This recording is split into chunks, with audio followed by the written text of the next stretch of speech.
What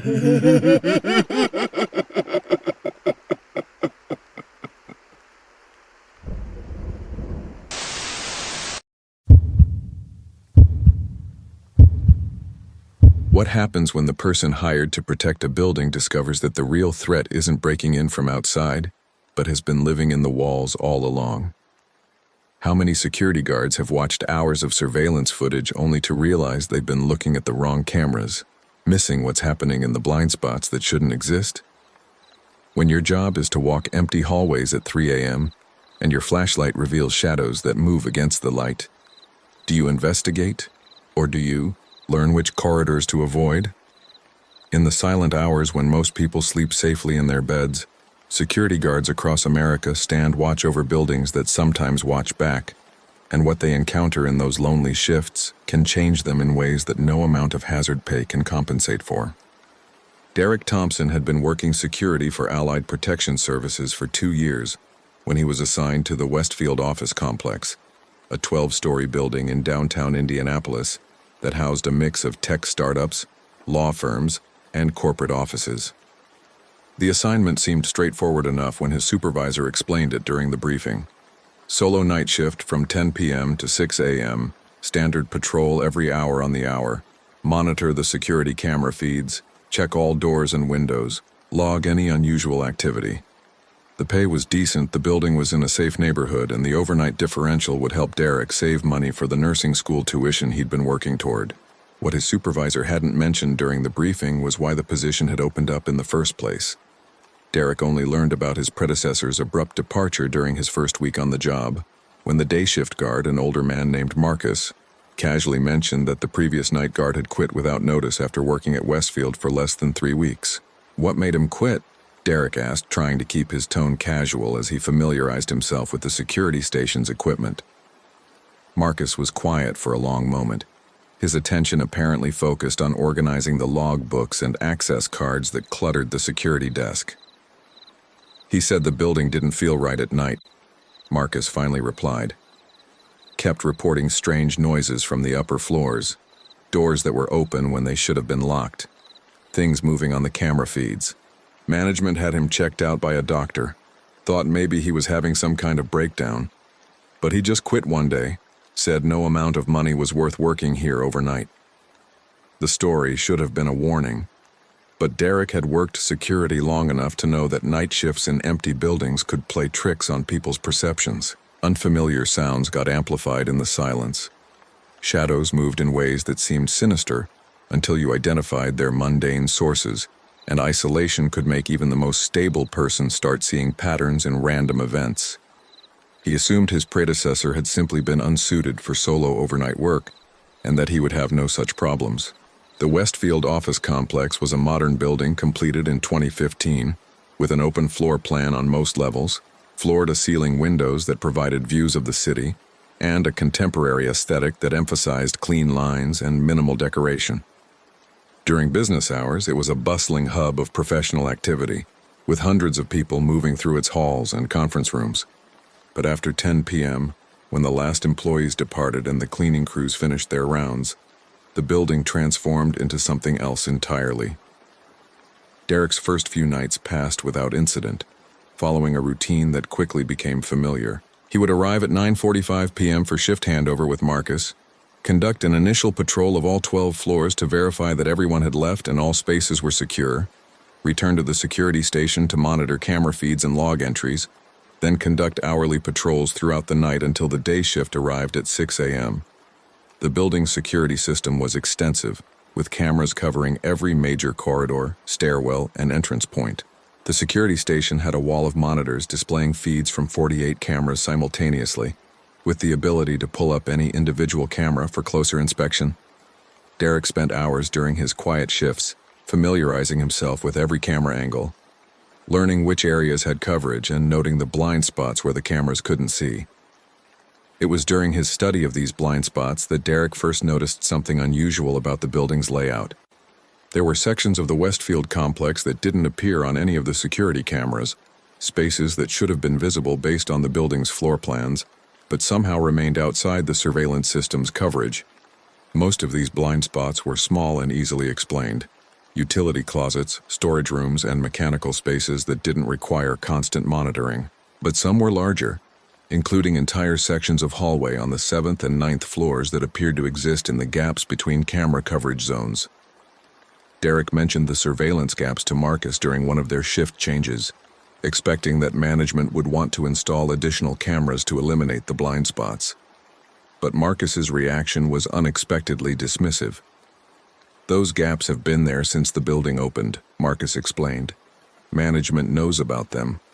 They decided it wasn't worth the cost to add more cameras for spaces that don't have high traffic." The explanation made sense from a budget perspective, but Derek couldn't shake the feeling that there was more to the story than Marcus was sharing. The placement of the blind spots seemed too deliberate to be accidental oversights in the security system design, as if someone had intentionally created spaces that couldn't be monitored by the building's surveillance network. Derek's suspicions about the blind spots intensified during his 3rd week at Westfield, when he began noticing signs that someone or something was moving through the building during his overnight shifts. Small details at first. Doors that he was certain he had locked during his previous patrol were standing open when he passed them again an hour later. Office supplies that had been neatly arranged were found scattered across desks, and occasionally he would hear footsteps echoing from distant corridors when he knew he was supposed to be alone in the building. The logical explanation was that he was making mistakes during his patrols, forgetting to lock doors or misremembering the state of things he had seen earlier in the shift. Security work required attention to detail, and fatigue from overnight schedules could cause lapses in observation and memory. But Derek prided himself on his thoroughness, and he began keeping detailed notes of his patrols to verify whether his observations were accurate. The notes confirmed that something was wrong. Doors that Derek explicitly documented as locked during his 11 p.m. patrol were consistently found unlocked during his midnight rounds. The pattern was most pronounced on the 7th and 9th floors, the same floors where the blind spots in the camera coverage were largest. Derek began to suspect that someone was accessing the building through an entrance he hadn't identified, using the surveillance gaps to move through the complex undetected. He reported his concerns to his supervisor at Allied Protection Services, providing his documentation of the locked door discrepancies and requesting approval to install motion sensors in the areas with limited camera coverage. But the response he received was frustratingly bureaucratic. The building management company would need to approve any changes to the security infrastructure, which would require a formal assessment and cost-benefit analysis, which could take weeks or months to complete. In the meantime, Derek was instructed to continue his regular patrols and to call police if he encountered any actual intruders. But he was also told not to investigate suspicious activity alone, which created an impossible paradox. He was supposed to report intruders but not put himself at risk by actually searching for them. Derek decided to conduct his own investigation during his overnight shifts, using his understanding of the surveillance blind spots to plan routes that would allow him to approach the suspicious areas without being detected by whoever or whatever was moving through the building. It was during one of these improvised patrols that he finally encountered direct evidence that he was not alone in the Westfield complex. He was on the 7th floor at approximately 2:30 a.m., moving quietly through a corridor that should have been empty, when he heard a sound that made him freeze in place. It was a voice, or rather multiple voices speaking in unison, coming from somewhere ahead of him in the direction of one of the surveillance blind spots. The voices were too low and distorted for him to make out individual words, but the cadence suggested conversation, or possibly some kind of chanting. Derek approached the sound source cautiously, using his flashlight to illuminate the path ahead while staying close to the wall to minimize his visibility. The voices grew louder as he approached a section of hallway that existed in the gap between two camera coverage zones, and he realized that the speakers were in a storage room that he had never noticed during his previous patrols. The storage room door was slightly ajar, with light spilling into the hallway from whatever was happening inside. Derek positioned himself where he could see through the gap without being immediately visible to anyone in the room, and what he saw challenged everything he thought he understood about the building and his role as its guardian. The storage room was much larger than it should have been based on the building's floor plans, extending back into spaces that couldn't possibly fit within the structure's dimensions. The walls were covered with markings that might have been graffiti, or might have been deliberate symbols, arranged in patterns that seemed to follow some kind of organizational system. And in the center of the impossible space, several figures were conducting what appeared to be a ceremony or ritual of some kind. The figures were human in shape but wrong in details that became more apparent the longer Derek observed them. Their movements were too fluid and coordinated. Their voices had harmonics that shouldn't have been possible from normal human vocal cords, and the shadows they cast didn't quite match the positions of their bodies relative to the room's lighting. Derek's training and instincts screamed at him to call for police backup and retreat to a safe position. But his curiosity and his sense of responsibility for the building kept him watching, trying to understand what these figures were doing and whether they represented a threat to the property or its legitimate occupants. The ceremony the figures were conducting involved the arrangement and rearrangement of objects that Derek couldn't quite focus on directly, items that seemed to exist in multiple states simultaneously, or that changed their properties depending on the angle from which they were viewed. The figures moved these impossible objects with practiced precision, placing them in specific locations according to patterns that might have been random or might have represented some kind of blueprint or schematic. As Derek watched, he began to notice that the ceremony was having effects that extended beyond the storage room itself. The lighting in the hallway where he stood was fluctuating in ways that had nothing to do with the building's electrical system. Shadows were moving independently of any light source, and the air had become thick with an atmosphere that made breathing difficult. Derek's tactical awareness finally overrode his curiosity, and he began backing away from the storage room slowly and quietly, hoping to retreat to the security station where he could review the situation and call for appropriate backup. But as he moved, one of the figures conducting the ceremony turned toward the doorway and looked directly at him, with eyes that reflected light in ways that human eyes shouldn't. "We have an observer," the figure said, and its voice carried clearly through the hallway despite speaking at what should have been a conversational volume. "The security guardian has found our operation." Derek abandoned stealth and ran for the nearest stairwell, hoping to reach the security station before the figures could intercept him. But as he ran, he realized that the building's layout was no longer following the floor plans he had memorized. Corridors that should have led to the stairwell instead opened into areas he had never seen before, and the emergency exit signs seemed to be directing him deeper into the complex rather than toward the ground floor. The building itself was changing around him, or perhaps it had always been more extensive than its official floor plans indicated, and he was only now perceiving its true dimensions. Derek found himself in sections of the Westfield complex that couldn't possibly exist within the structure's visible exterior, passing through spaces that seemed to serve purposes that had nothing to do with the office functions the building was supposedly designed for. He eventually emerged into a vast open space that occupied what should have been the building's 10th floor, but was clearly something else entirely. The space was filled with equipment and materials that looked like a combination of construction supplies and items that had no obvious function or purpose. Several figures similar to those he had seen in the storage room were working with these materials, assembling structures or conducting operations that Derek's mind struggled to categorize. "You're not supposed to be here," one of the figures said, approaching Derek with movements that seemed to cover distance faster than walking should allow. "This section is outside your patrol authorization." Derek tried to respond, to explain that he was conducting security rounds and had simply gotten turned around in unfamiliar areas of the building. But his voice wouldn't cooperate, and he found himself unable to speak or move as the figure came closer. "The building expands during overnight hours," the figure explained, and its voice had the same wrong harmonics Derek had noticed in the storage room. "The spaces you patrol as security are just one layer of a more extensive structure. We use the expanded sections for purposes that don't concern your employers." The revelation that the Westfield Office Complex existed in multiple layers or dimensions, with the visible 12-story building being just one aspect of something much larger, challenged Derek's understanding of physical reality and his role in protecting the property. He had been hired to guard a building, but he was beginning to realize that he didn't understand what he was actually protecting, or from what threats. "What are you?"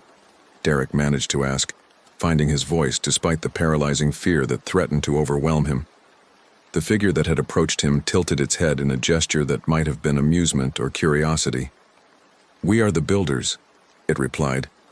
This structure serves purposes beyond the corporate offices your employers are aware of. We have been here since before the building was officially completed, working in the spaces between the floors you patrol.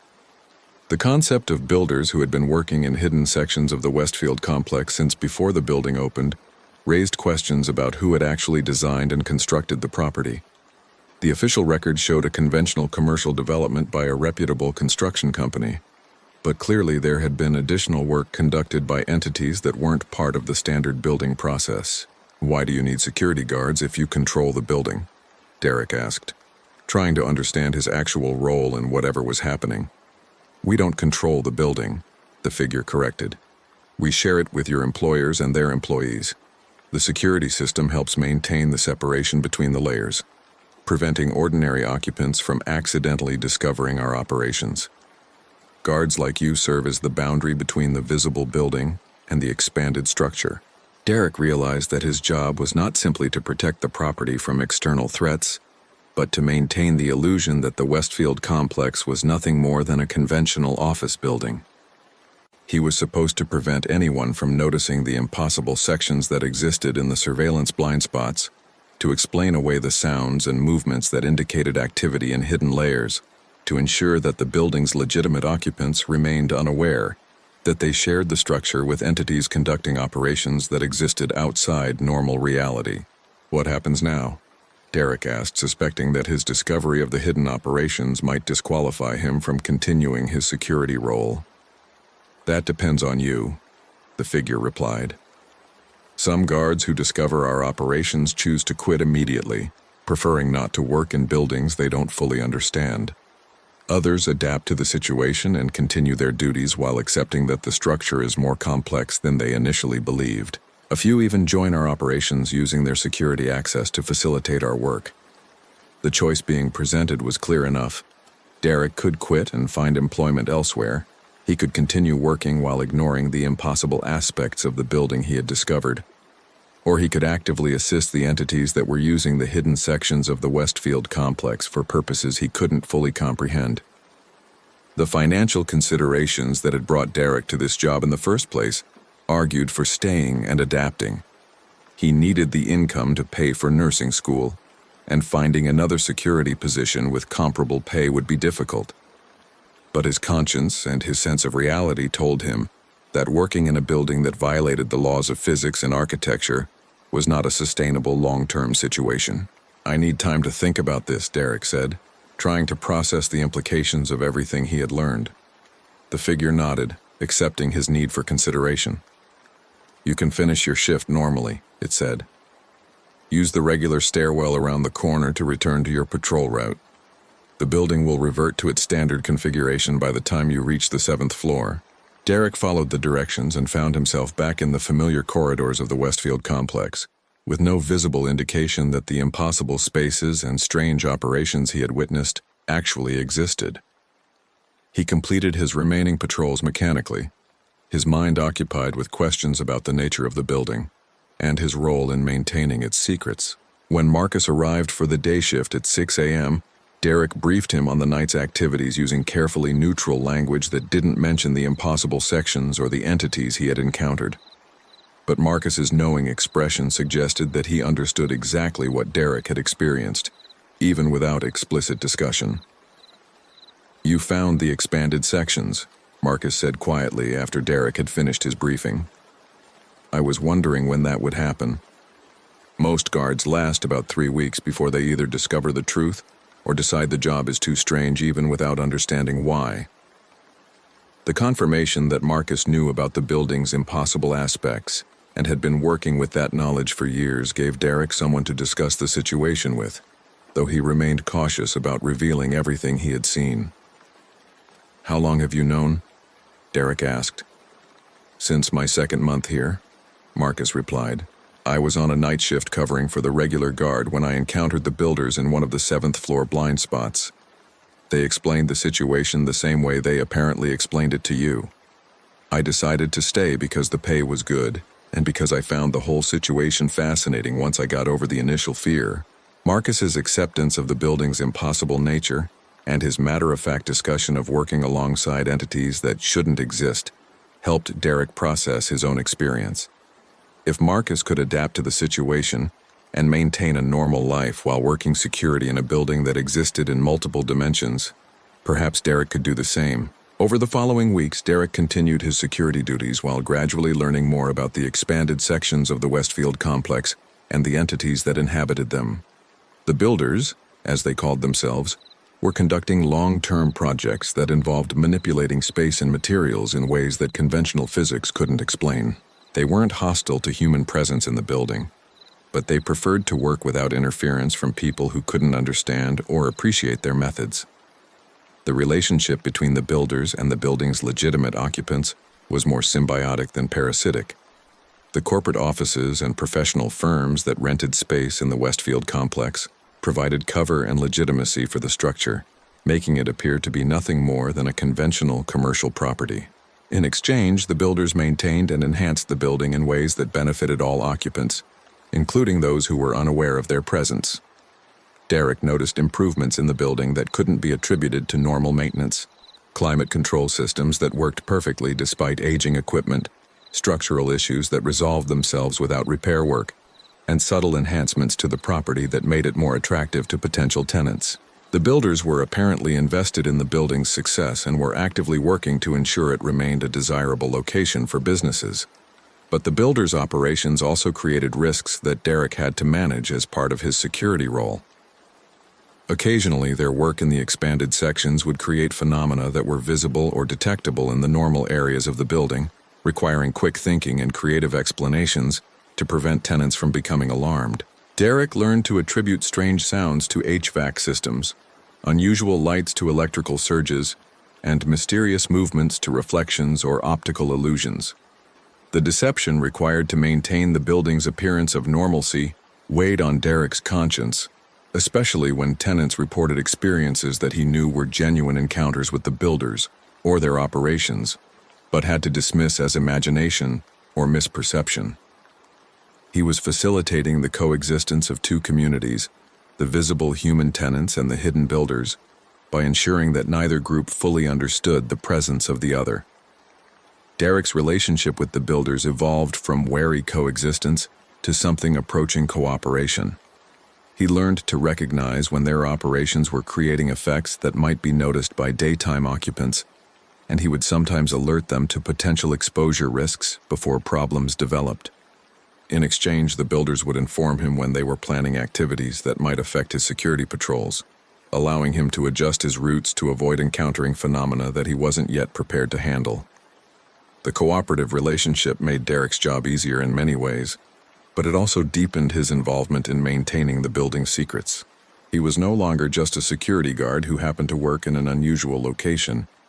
He was an active participant in the concealment of impossible operations from people who had a right to know that the building they worked in was not what it appeared to be.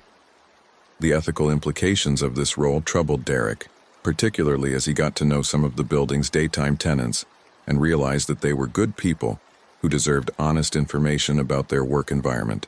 But he also understood that revealing the truth about the Westfield complex would likely cause panic, potentially harm the building's reputation and value, and might endanger both the human tenants and the builders if authorities attempted to investigate or intervene. Derek's moral dilemma came to a head during his 4th month at Westfield, when one of the building's tenants, a paralegal named Sarah Chen, who worked for a law firm on the 8th floor, began asking questions about strange experiences she had been having during late-night work sessions. Sarah had been staying late to complete case preparations and had noticed things that most daytime occupants would have missed or dismissed: doors that opened on their own, voices from empty offices, and the sense that the building's layout was different during evening hours than during the day. Derek encountered Sarah during one of his early evening patrols, before her law firm had officially closed for the night. She was standing in a corridor looking confused, apparently trying to find her way back to her office after visiting the restroom. "The hallways seem longer at night," she said, when Derek asked if she needed assistance. "I know it sounds crazy, but I swear the walk from the restroom to my office takes twice as long after 8 p.m. as it does during normal business hours." Derek recognized immediately that Sarah was perceiving the building's expansion into its hidden dimensions, something that shouldn't have been detectable by ordinary occupants, who weren't trained to notice such phenomena.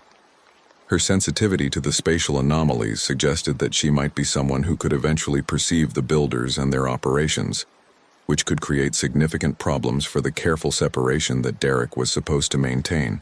The lighting changes in the evening, Derek explained, using one of his standard deflections for these situations. It can create optical illusions that make distances seem different. Your office is right where it's always been, just harder to navigate in the dimmer light. Sarah accepted his explanation but didn't look entirely convinced, and Derek could tell that she would continue noticing anomalies as her sensitivity to the building's true nature developed. He reported the encounter to the builders during his next interaction with them, asking whether Sarah's perceptions represented a risk to their operations. Some humans have natural sensitivity to dimensional variations, one of the builders explained. They can perceive our presence even when we're trying to remain hidden. Usually, this sensitivity fades as they become accustomed to the building's normal rhythms. But occasionally, someone like your paralegal develops enhanced perception that allows them to see our operations directly. The builder's assessment meant that Derek needed to monitor Sarah's continued experiences and determine whether her perceptions would stabilize at a level that remained compatible with the building's maintained secrets, or whether she would eventually see too much and require some kind of intervention. Derek began watching Sarah during his evening patrols, noting when she stayed late and tracking her movements through the 8th floor. He observed that her sensitivity to the building's spatial anomalies was indeed increasing rather than fading, and she was starting to perceive features of the expanded sections that even Derek hadn't noticed until after months of working closely with the builders. Sarah's enhanced perception came to a crisis point during a late night when she was working alone in her firm's offices and inadvertently wandered into one of the expanded sections that had manifested on the 8th floor. Derek discovered her standing in a corridor that didn't appear on the building plans, staring at impossible architecture and clearly struggling to process what she was seeing. "This doesn't make sense," Sarah said when Derek found her. "This hallway shouldn't exist here. The building's exterior dimensions don't allow for a corridor this long. Where does it go?" Derek faced a decision about how to handle Sarah's discovery. He could use one of his standard deflections and try to guide her back to normal sections of the building, while hoping she would attribute the experience to fatigue or stress. Or he could acknowledge the truth and help her understand what she was perceiving, bringing her into the circle of people who knew about the Westfield Complex's actual nature. The builders had given Derek discretion to make such decisions, trusting his judgment about which tenants could handle knowledge of their presence and which needed to remain in comfortable ignorance. Derek's assessment of Sarah suggested that she was intelligent, open-minded, and stable enough to accept the truth without experiencing psychological damage. "The building is more complex than the official floor plans indicate," Derek said carefully. "What you're perceiving is real, not an illusion or hallucination. Come with me, and I'll show you what's actually happening here." Derek led Sarah to one of the expanded sections that the builders used as a workspace, allowing her to see their operations and understand the scope of what existed alongside the building's visible corporate offices. Sarah's reaction was a mixture of fascination and disbelief as she processed the existence of entities that could manipulate space and materials according to principles that defied conventional physics. "How long has this been going on?" she asked after Derek had provided a basic explanation of the builders and their relationship with the building. "Since before the Westfield complex was officially completed," Derek replied. "The builders have been here longer than any of the human tenants, working in the expanded sections that most people never perceive." Sarah's legal training led her to ask practical questions about liability, disclosure requirements, and whether the building's management had obligations to inform tenants about the true nature of the property. Derek didn't have good answers to these questions, as the ethical and legal implications of the situation went far beyond his security training. "What happens to people who discover the truth?" Sarah asked, and Derek could hear the concern in her voice that suggested she was worried about her own situation. "Most of them adapt," Derek said honestly. "They continue working in the building while accepting that it's more complex than they initially believed. A few find the situation too unsettling and choose to move to different office spaces. Almost nobody reports what they've seen because they know it sounds impossible, and they don't want to risk their professional reputations." Sarah fell into the category of people who adapted successfully to knowledge of the building's true nature. After her initial shock faded, she became fascinated by the builders and their operations, asking questions about their purposes and methods that Derek couldn't always answer. She continued working at her law firm while occasionally visiting the expanded sections during late nights to observe the builders' activities. Sarah's successful adaptation to the truth about the Westfield complex demonstrated that some people could handle knowledge of impossible phenomena without experiencing the breakdowns or denials that Derek had feared might result from disclosure. But it also raised questions about how many other tenants might have natural sensitivity to the building's spatial anomalies, and whether they deserved to know what they were perceiving. Derek discussed these questions with Marcus during one of their shift changes, seeking guidance from someone with more experience managing the delicate balance between transparency and necessary secrecy. Marcus's perspective was pragmatic, but not entirely satisfying. "We tell the people who are already perceiving the truth and can't be convinced otherwise," Marcus explained. "Everyone else gets the comfortable lies that allow them to work here without confronting reality that their minds aren't prepared to process. It's not perfect, but it's the system that's evolved to allow humans and builders to coexist in the same structure." The system that Marcus described was essentially a policy of selective disclosure based on individual perception abilities, revealing the truth only to those who had already developed enough sensitivity that continued deception was impossible or counterproductive. Derek could understand the logic of this approach, but he also recognized that it placed enormous responsibility on security guards like himself to judge who could handle the truth and who needed protection from it. Derek's role in maintaining this system of selective disclosure became more complicated as additional tenants began developing enhanced perception of the building's true nature. Some, like Sarah, adapted well to the knowledge and became informal participants in the cooperative relationship between human occupants and builders. Others struggled with the revelation and chose to relocate their businesses to more conventional office spaces. But there were also cases where people's encounters with the impossible aspects of the Westfield complex triggered psychological problems that required intervention beyond what Derek's security training had prepared him for. One tenant, an accountant named Michael Brennan, experienced what appeared to be a dissociative break after discovering an expanded section and witnessing builder operations that his mind couldn't process. Derek found Michael sitting in a stairwell at 3 a.m., rocking back and forth and muttering about spaces that folded in on themselves and entities that existed in too many dimensions simultaneously. The builders were concerned that Michael might require medical attention that would bring outside authorities into the building and potentially expose their operations to official scrutiny. Some humans lack the psychological flexibility to accept impossible phenomena, one of the builders explained when Derek asked what should be done about Michael. They try to force what they've seen into familiar categories, and when that fails, their minds essentially lock up to prevent further damage. "He'll need professional help, but we can modify his memories before you take him to a hospital so he doesn't retain detailed recollections of our operations." The revelation that the builders could modify human memories raised disturbing questions about how often they had used this capability and whether Derek's own recollections of his experiences in the building were completely accurate. But the immediate priority was getting Michael the help he needed while protecting the building's secrets. So Derek agreed to the memory modification before calling for an ambulance.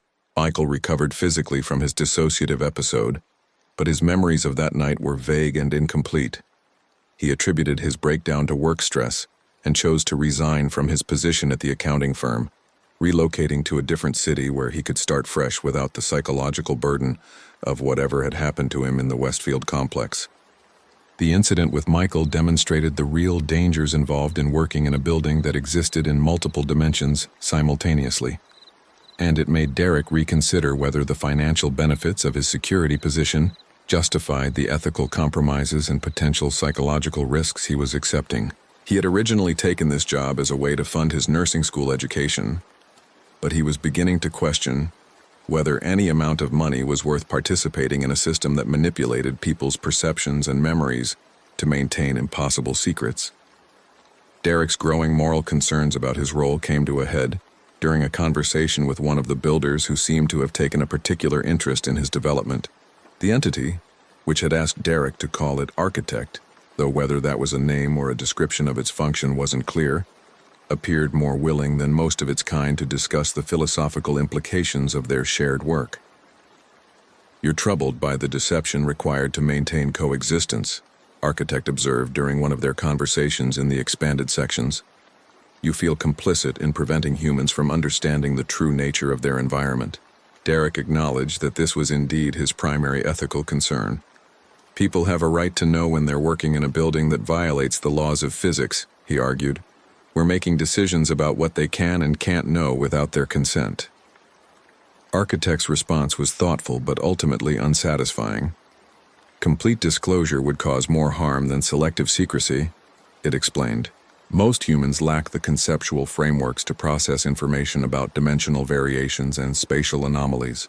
Forcing them to confront impossible phenomena causes psychological damage that serves no constructive purpose.